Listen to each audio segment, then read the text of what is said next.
ادعوا للعلم وللعمل. ناظرین کرام، السلام علیکم ورحمۃ اللہ وبرکاتہ. حقیقت شرک کے عنوان پر سلسلہ کلام جاری ہے. شرک کے بارے میں ایک بات اور جان لیں کہ یہ اللہ تبارک و تعالیٰ کا سب سے بڑا حق ہے.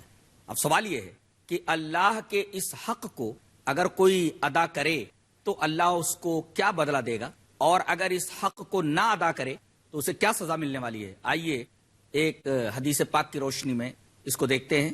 حدیث اس طرح: وعن معاذ رضی اللہ تعالیٰ عنہ قال كنت ردف النبی صلی اللہ علیہ وسلم على حمار يقال له عفیر فقال یا معاذ هل تدری ما حق اللہ علی عباده وما حق العباد علی اللہ؟ قلت اللہ ورسولہ اعلم. قال فإن حق اللہ علی العباد ان يعبدوه ولا يشركوا به شيئا وحق العباد على الله الا يعذب من لا يشرك به شيئا. فقلت يا رسول الله افلا ابشر به الناس؟ قال لا تبشرهم فيتكلوا. رواہ البخاری فی کتاب الجہاد والسیر. حضرت امام بخاری رحمۃ اللہ علیہ اس حدیث کو ایسے ہی کتاب الجہاد والسیر کے اندر لائیں. راوی حضرت معاذ بن جبل رضی اللہ تعالیٰ عنہ. حضرت معاذ فرماتے ہیں کہ ایک دفعہ میں نبی کریم صلی اللہ علیہ وسلم کے ساتھ ایک گدھے کے اوپر سوار تھا اور میں آپ کا ردیف تھا، یعنی گدھے پر آپ آگے بیٹھے ہوئے تھے اور میں آپ کے پیچھے بیٹھا ہوا تھا. اور اس گدھے کا نام عفیر تھا، عین فے یہ رے، گدھے کا نام عفیر تھا. چلتے چلتے نبی کریم صلی اللہ علیہ وسلم نے مجھ سے پوچھا یا معاذ، میں نے کان آپ کی طرف لگا دیے کہ نبی کریم صلی اللہ علیہ وسلم کچھ مجھ سے کہنا چاہتے ہیں. میں جب آپ کی طرف مکمل متوجہ ہو گیا تو آپ صلی اللہ علیہ وسلم نے مجھ سے سوال کیا، اے معاذ حل تدری ما حق اللہ علی عبادی؟ تجھے معلوم ہے کہ اللہ تبارک تعالیٰ کا سب سے بڑا حق اپنے بندوں کے اوپر کیا ہے، اور پھر بندوں کا حق اللہ تبارک تعالیٰ کے اوپر کیا بن جاتا ہے؟ تو میں نے کہا اللہ و رسول عالم، اللہ اور اس کے رسول کو اس کے بارے میں زیادہ علم ہے. تو نبی کریم صلی اللہ علیہ وسلم نے اس کا جواب دیا کہ غور سے سن، اللہ کا حق بندوں کے اوپر یہ ہے کہ وہ صرف اسی کی عبادت کریں اور اس کے ساتھ کسی کو شریک نہ کریں. بس صرف وہ اللہ ہی کی عبادت کریں اور اس کے ساتھ کسی کو شریک نہ کریں. یہ اللہ تبارک و تعالی کا اپنے بندوں کے اوپر سب سے بڑا حق ہے.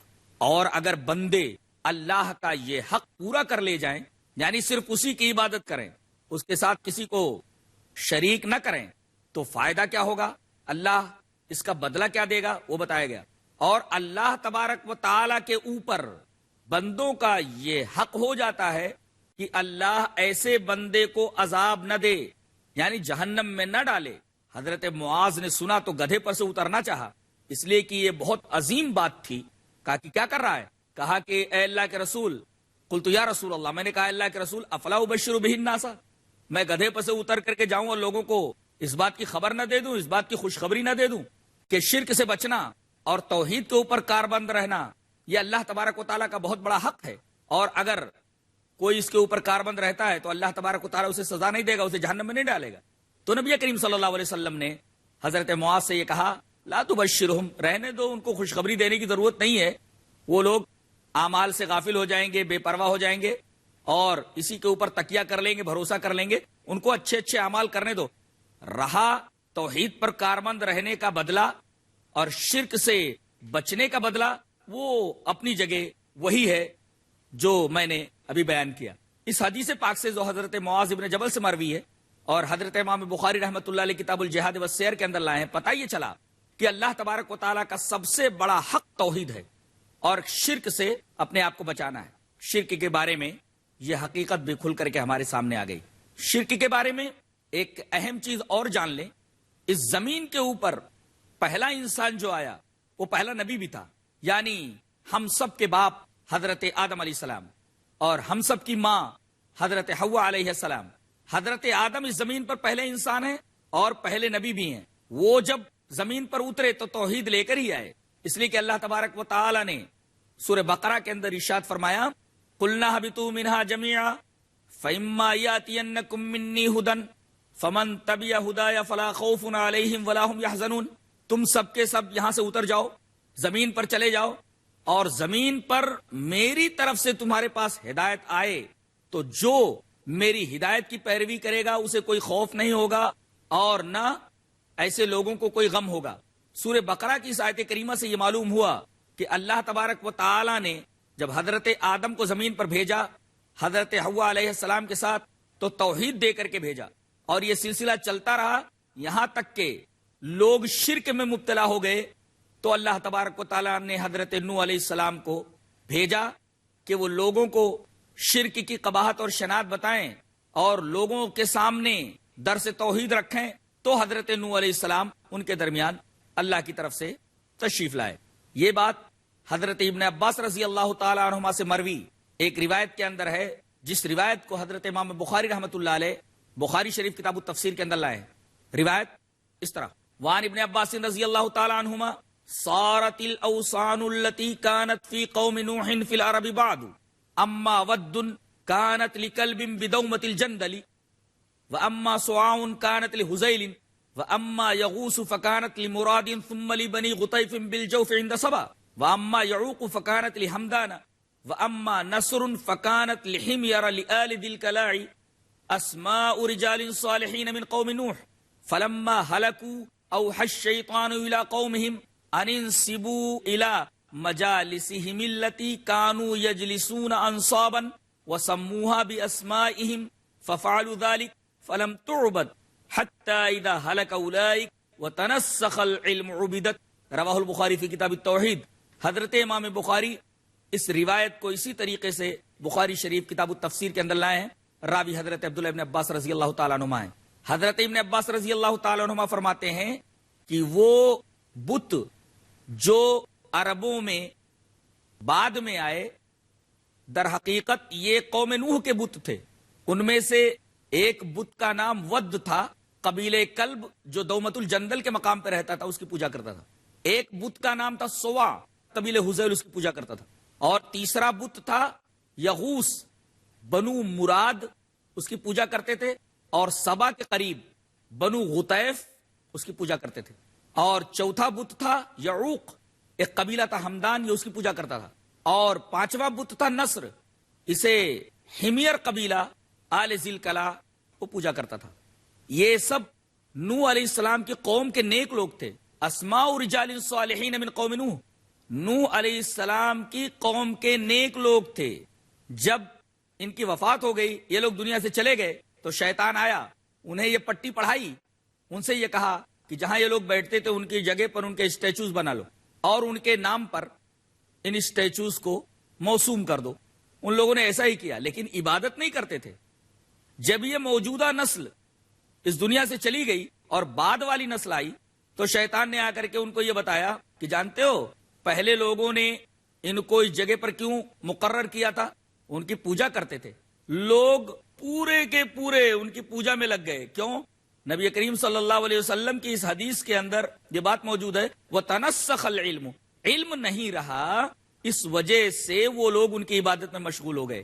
ناظرین کرام، یہ پتا چلا کہ اگر علم نہ رہے تو آدمی شرک میں مبتلا ہو جاتا ہے۔ ناظرین کرام، یہاں وقت ہو گیا ایک چھوٹے سے بریک کا، انشاءاللہ اس عنوان کے ساتھ ہم جلد ہی آپ کی خدمت میں حاضر ہوتے ہیں۔ السلام علیکم ورحمۃ اللہ۔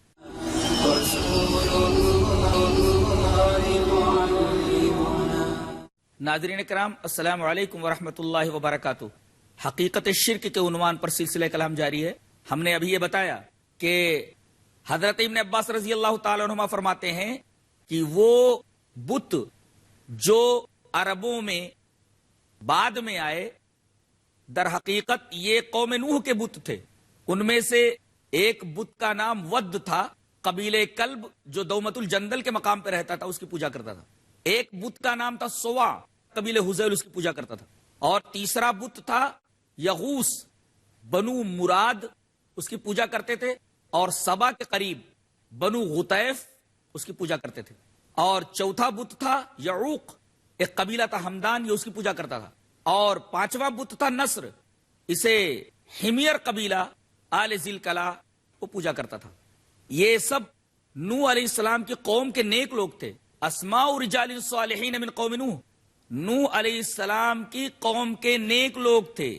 جب ان کی وفات ہو گئی، یہ لوگ دنیا سے چلے گئے، تو شیطان آیا، انہیں یہ پٹی پڑھائی، ان سے یہ کہا کہ جہاں یہ لوگ بیٹھتے تھے ان کی جگہ پر ان کے اسٹیچوز بنا لو اور ان کے نام پر ان اسٹیچوز کو موسوم کر دو.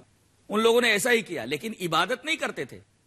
جب یہ موجودہ نسل اس دنیا سے چلی گئی اور بعد والی نسل آئی تو شیطان نے آ کر کے ان کو یہ بتایا کہ جانتے ہو پہلے لوگوں نے ان کو اس جگہ پر کیوں مقرر کیا تھا؟ ان کی پوجا کرتے تھے. لوگ پورے کے پورے ان کی پوجا میں لگ گئے. کیوں؟ نبی کریم صلی اللہ علیہ وسلم کی اس حدیث کے اندر یہ بات موجود ہے، وَتَنَسَّخَ الْعِلْمُ، علم نہیں رہا، اس وجہ سے وہ لوگ ان کی عبادت میں مشغول ہو گئے. ناظرین کرام، یہ پتا چلا کہ اگر علم نہ رہے تو آدمی شرک میں مبتلا ہو جاتا ہے. تو بنیادی وجہ شرک میں مبتلا ہونے کی جہالت ہے، علم کا نہ ہونا ہے. ناظرین کرام، اب ہم آگے بڑھ کر شرک کی مزید برائیاں، خرابیاں، اس کی قباحت، اس کی شناعت کو بیان کریں گے.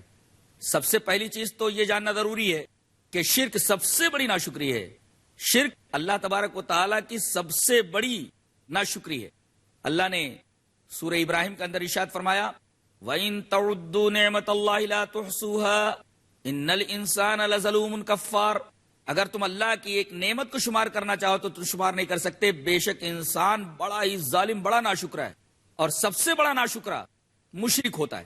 اور سورہ اعراف کی اس آیت کریمہ سے بھی واضح ہے جب شیطان نے یہ کہا تھا قال فبما اغويتني لاقعدن لهم صراطك المستقيم ثم لآتينهم من بين ايديهم ومن خلفهم وعن ايمانهم وعن شمائلهم ولا تجد اكثرهم شاكرين.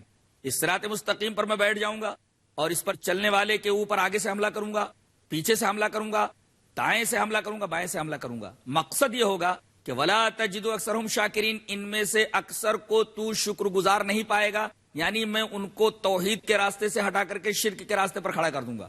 یہ آیت کریمہ بھی بتاتی ہے کہ سب سے بڑی ناشکری اللہ تبارک و تعالیٰ کی شرک ہے. اسی وجہ سے اللہ تبارک و تعالیٰ نے سورہ زمر میں ارشاد فرمایا وَلِلَّهِ فَاعْبُدْ وَكُن مِّنَ الشَّاكِرِينَ، اللہ ہی کی عبادت کر اور اللہ کے شکر گزار بندوں میں سے ہو جا.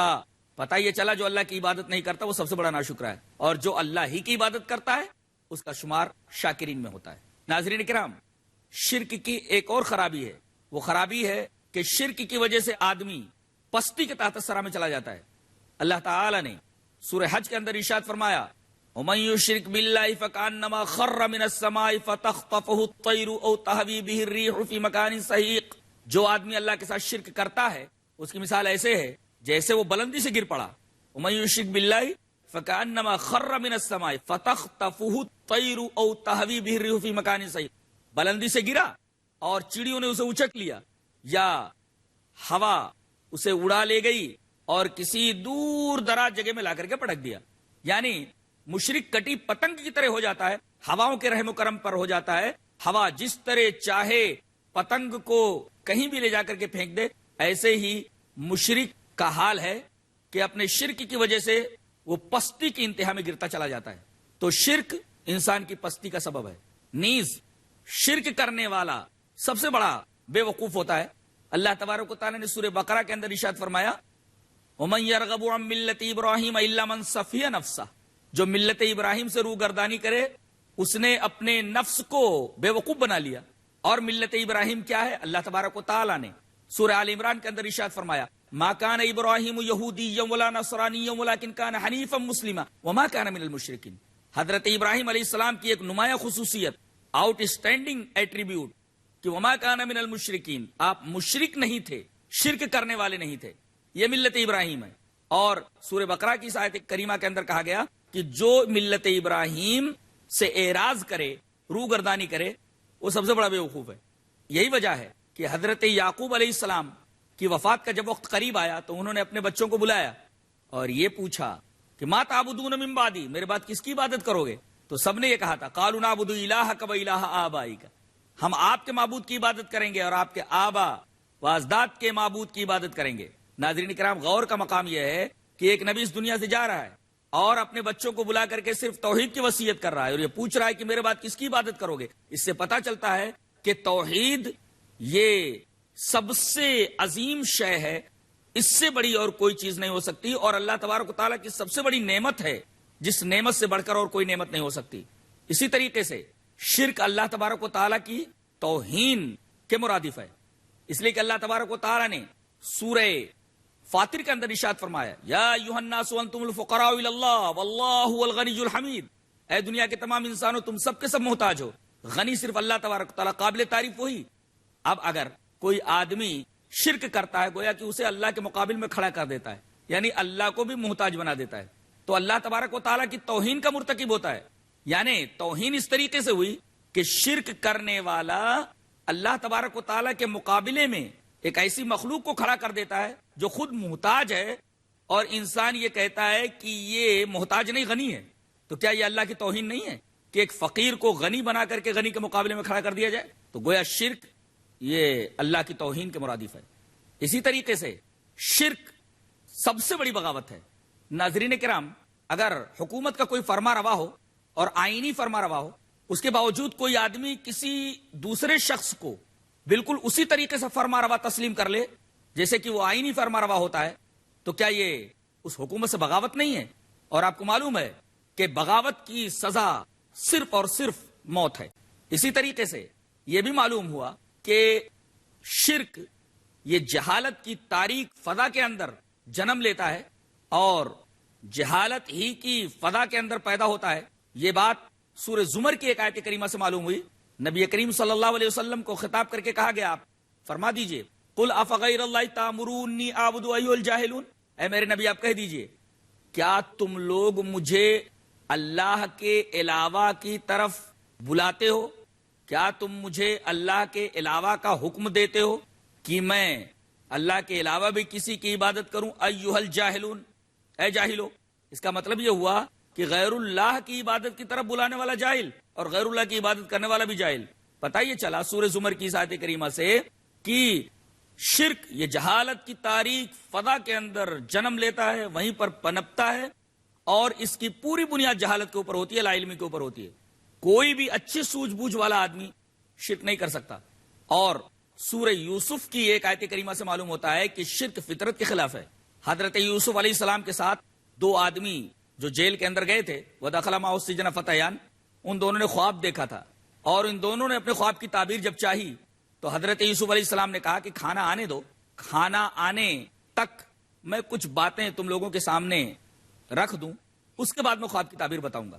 اور اس موقع کو غنیمت جانتے ہوئے حضرت یوسف علیہ السلام نے ان دونوں نوجوانوں کے سامنے دعوت توحید رکھی اور یہ پوچھا ارباب متفرقون خیر ام اللہ الواحد القہار، بھلا یہ بتاؤ کہ بہت سارے معبود، متفرق ارباب، متفرق رب، یہ بہتر ہیں یا ایک واحد القہار؟ ایک بہتر یا کئی بہتر؟ ایک عقل والا آدمی یہی کہے گا کہ ایک مالک کو خوش کرنا ہی بہتر ہے بالمقابل بہت سارے مالکوں کو خوش کرنا۔ کسی آدمی سے یہ کہا جائے کہ تو ایک مالک کا تابع دار رہنا پسند کرے گا یا بہت سارے مالکوں کا، تو ہر آدمی یہ کہے گا میں ایک ہی مالک کا تابع دار ہو کر رہنا پسند کروں گا، اس لیے کہ میں تمام مالکوں کی تابع داری کرنے کی طاقت ہی نہیں رکھتا۔ اور جب صورتحال یہ ہو کہ ایک مالک بلکہ تمام کے تمام مالک جھگڑالو قسم کے ہوں، سخت دل ہوں، کوئی بلائے ادھر آؤ، دوسرا بلائے ادھر مت جانا ادھر آؤ، تو ایک شخص بہت سارے مالکوں کا تابع دار اگر بنے گا تو اسے کسی بھی لمحے چین اور سکون نصیب نہیں ہوگا۔ لہذا فطرت اور عقل یہ کہتی ہے کہ ایک ہی ہستی کی تابع داری کرنی چاہیے۔ اسی وجہ سے حضرت یوسف علیہ السلام نے جو سوال رکھا ان دونوں نوجوانوں کے سامنے وہ یہی تھا کہ ارباب متفرقون خیر ام اللہ الواحد القہار، بہت سارے معبود بہتر ہیں یا ایک واحد القہار بہتر ہے؟ یعنی عقلاً یہ بات تسلیم کیے جانے کے قابل ہے کہ بہت سارے معبودوں کے مقابلے میں ایک معبود کی اطاعت، ایک معبود کی تابعداری بہتر ہے۔